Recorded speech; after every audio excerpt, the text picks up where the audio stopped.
સુરતના લાલગેટ પોલીસ સ્ટેશનની હદમાં આવેલા સૈદપુરા વિસ્તારના નાગોરી વાડમાં એક ગંભીર આક્ષેપ સામે આવ્યો છે. આક્ષેપ મુજબ હરિપુરા પોલીસ સ્ટેશનના એક પીએસઆઈ પોતાના અંગત સંબંધમાં રહેલી યુવતીને સહારો આપી બાજુમાં રહેતા મૂળ મકાન માલિક અને ફરિયાદી રિયાઝ નૂર મોહમ્મદને વારંવાર હેરાન કરી રહ્યા છે.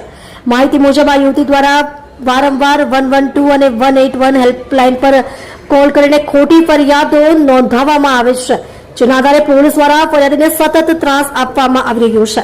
ફરિયાદીનો દાવો છે કે મકાનનો માલિક હોવા છતાં યુવતી મકાન પર કબજો જમાવવાનો પ્રયાસ કરી રહી છે અને આ માટે પોલીસ અધિકારીની મદદ લેવામાં આવી રહી છે. અહીં સુધી કે રમઝાન જેવા પવિત્ર મહિનામાં પણ ફરિયાદીને કલાકો સુધી પોલીસ સ્ટેશનમાં બેસાડી રાખવામાં આવ્યા હોવાના આક્ષેપો સામે આવ્યા છે. ફરિયાદે સુરત પોલીસ કમિશનર સુધી રજૂઆત કરી હોવા છતાં હજુ સુધી કોઈ સ્પષ્ટ કાર્યવાહી ન થતા અનેક સવાલો ઉભા થયા છે. સાથે જ લેન્ડ ગ્રેબિંગ અંગે પણ ફરિયાદ નોંધાવવામાં આવી હોવાની માહિતી મળી રહી છે. જે તમારું નામ? મારું નામ મોહમ્મદ રિયાઝ નૂર મોહમ્મદ નાગોરી.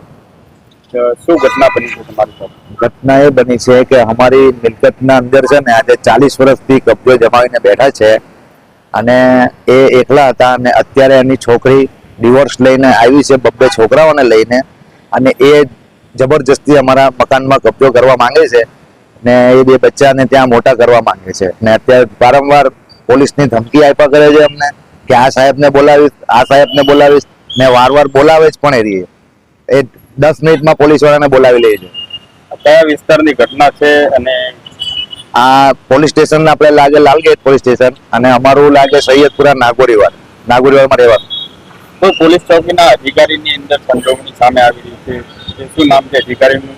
કઈ પોલીસ ચોકી? અચ્છા, એટલે લાલગેટ પોલીસ સ્ટેશન અને હરિપુરા પોલીસ ચોકી, જેને રાણી તલાવ પોલીસ ચોકી કહેવામાં આવે છે, અને ત્યાંના અધિકારી છે પીએસઆઈ રવિભાઈ પટેલ કરીને. એ વારવાર અમને આવી રીતે હેરાનગતિ કરે છે.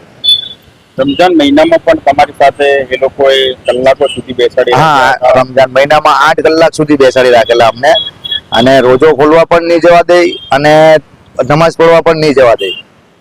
તમારે સુરત પોલીસ કમિશનર પાસે શું માંગ? અમારે સુરત પોલીસ કમિશનર સાહેબ પાસે એ માંગ છે કે અમારી પૂર્વજોની મિલકત છે તે અમને પરત અપાવવા વિનંતી છે. જે મકાન છે એમાં કોઈ ગેરકાયદેસર પ્રવૃત્તિઓ ચાલી રહી છે? હા, ચાલી રહી છે. ગેરકાયદેસર પ્રવૃત્તિઓ ચાલી રહી છે. એના વિડીયો બી અમારી પાસે છે કે એ પાછળની વાડીમાંથી પતરા ઉપરથી ચડીને માણસ ઘર સુધી આવે છે.